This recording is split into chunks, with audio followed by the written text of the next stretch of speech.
Hi, everyone. It seems that John Cullen is at it again, making the same grave errors. I'll try to keep this video very brief. Hopefully, if you look down at the length of it right now, it'll be much shorter than my last one. He uploaded another video entitled, "Did the CDC Let the Cat Out of the Bag? Just the Facts" podcast, May 6th, 2021 with John Cullen. And in it, he basically gives himself some credit for perusing some more CDC data, downloading it and putting it into his own freeware charts, and then misinterpreting the data. Somewhere in the video, he talks about 30 years ago having designed the software that Johns Hopkins uses, but he likes to use a freeware Apple program that came with his Mac to do his mapping, which is strange for a mapping and data analysis and software legend to do. But anyway, I'll play you a short snippet of his video, and then I will go through the simple portions of the data from the very CDC website that he was using to extract this data and show you what he's doing. Pretty much it. And that's how I set up these charts that I share with you guys. So I'm downloading the data straight from the CDC. And then this is what I create. Now, let's see what we see when we look at this chart. What do we notice when we look at this? Anything? What's jumping out at you guys? I'll tell you what's jumping out of me.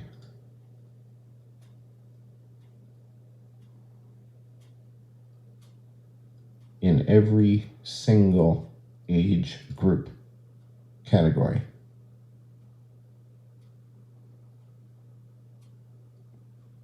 P&I deaths are mentioned on more death certificates than coronavirus.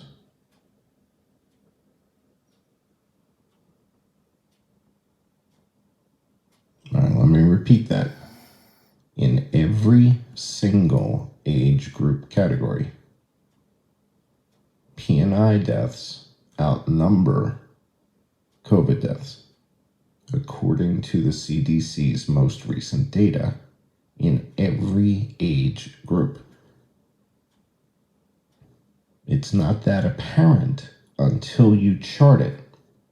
When you're looking at the data table like this, the way they present it to you, it's not that apparent. When you chart it, it becomes apparent. That's why I chart it.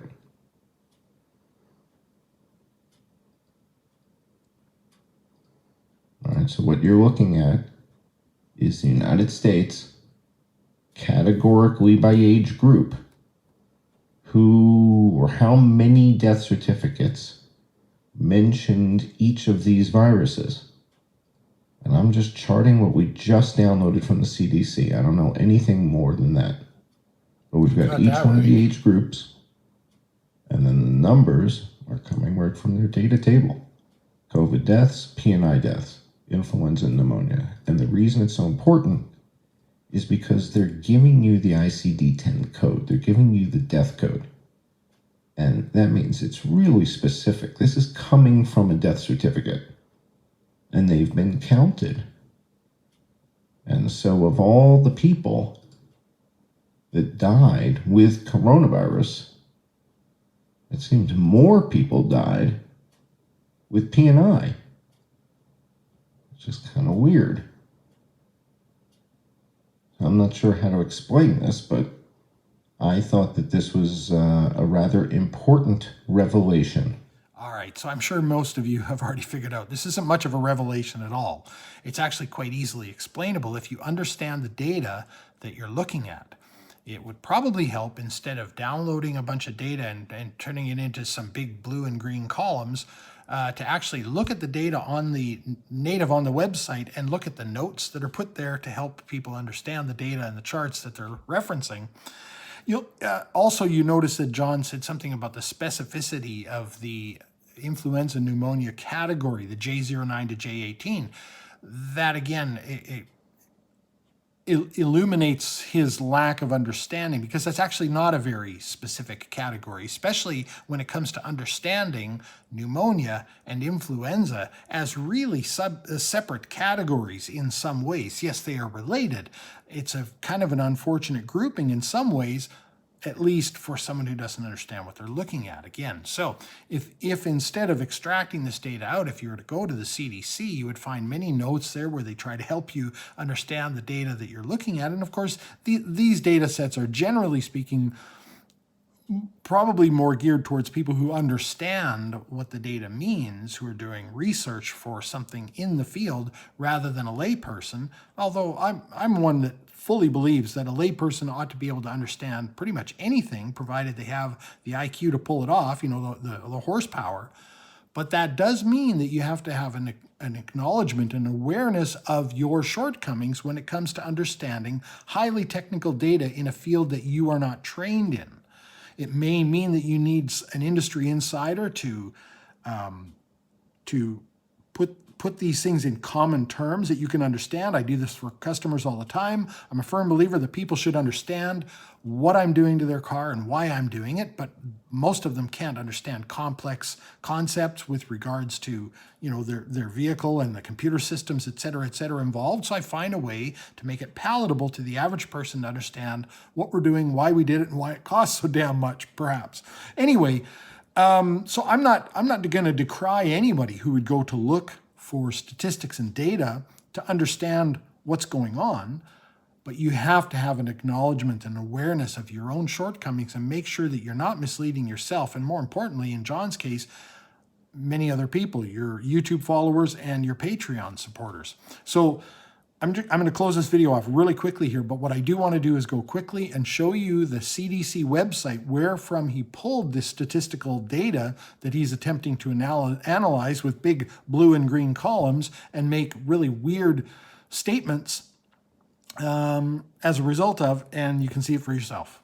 All right, so here we are, as John Cullen himself would say, on the CDC's own website. You know, we're not making this data up, et cetera, et cetera. So you can see here, Table 1, deaths involving coronavirus disease, pneumonia, and influenza reported by the NCHS by time period and jurisdiction of occurrence. Now, this is a screenshot that I took, so we'll go to the website in a sec here, but I just wanted to show you some of the columns here. So you have all deaths involving COVID-19, and you have 564,000 some odd. You have a few other columns, deaths from all causes, but more importantly, deaths involving COVID-19 and pneumonia. And you'll notice we're 276,000 some odd. All deaths involving influenza, and you'll notice there were only 9,200. Now, of course, you've always got some little footnotes here, so let's see what the footnotes say. Of course, for COVID, deaths with confirmed or presumed COVID-19 using the ICD additional code U07.1. They added that code, of course, after the pandemic. It didn't exist beforehand. When we go to deaths involving COVID-19 and pneumonia, we have a footnote here. Counts of death involving pneumonia, and it gives you interestingly enough, the ICD-10 classification, and you'll notice that ICD-10 classification starts at J12.0 and goes to J18.9. It doesn't start at J09. I wonder why that is. Well, because, of course, J09 to J11 are influenza codes.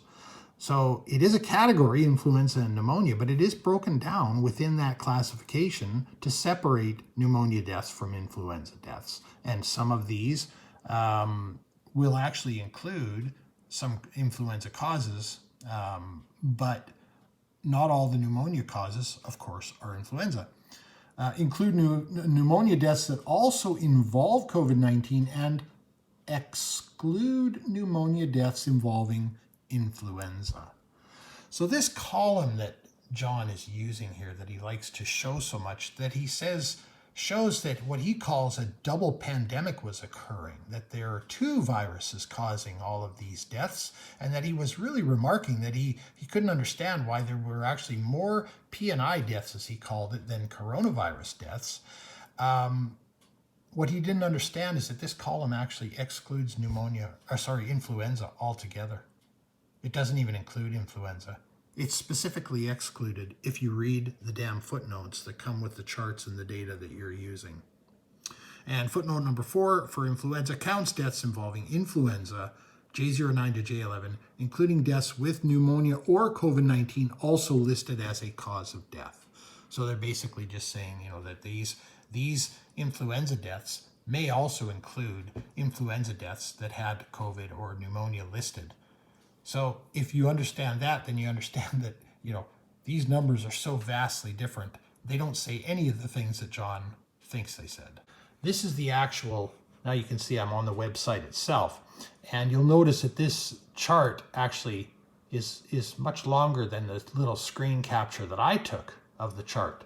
I think the screen capture that I took was here, which ends at the first week of May of 2021. These data sets, these stats are all by week.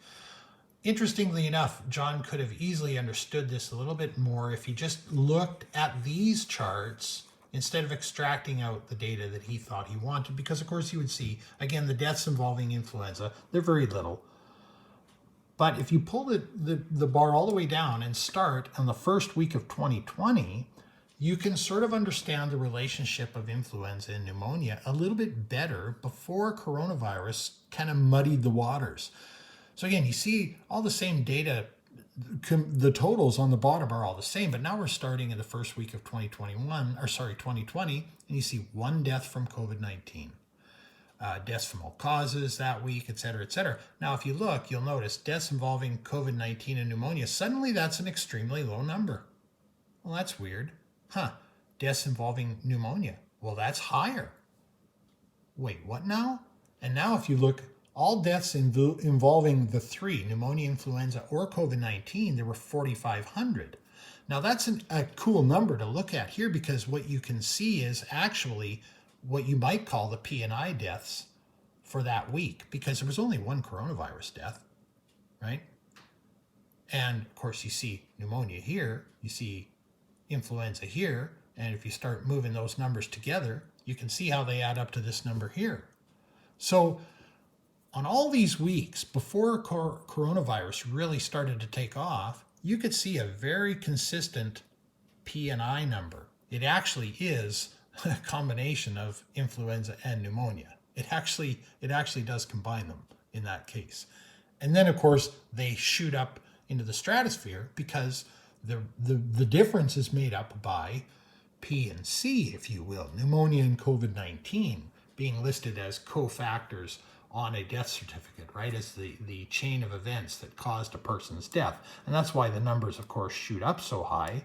And that's why this number, the 276,000 seems like such a large number to John, because they include, one would have to imagine that number would include what used to be beforehand was an average pneumonia death rate of around 4,000 per week. It's a very common cause of death. A lot of respiratory illnesses are major causes of death among the old and the infirm, as one might imagine. So I know I got a little bit clunky with that. The point was really to wrap this up quickly, so I'm going to do that. Obviously, I wish that people like John Cullen wouldn't do stuff like this, because I feel like it does discredit those of us who might have legitimate criticisms of our politicians, public health officials, etc., and who think there's a place for real debate and discourse over what is the right course of action in light of a pandemic like we're going through, and juxtaposing economic health versus the public general health. How can we mobilize to protect at-risk people?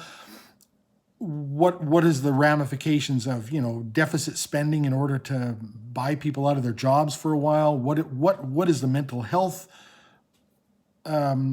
result of all this? Like all of these different things. And then you've got guys like this who think they're revealing something that the CDC didn't want everyone to know, but they accidentally let slip by their reporting of data, when the guy just doesn't understand what it is that he's looking at. So as always, let me know what you think, and thanks for watching.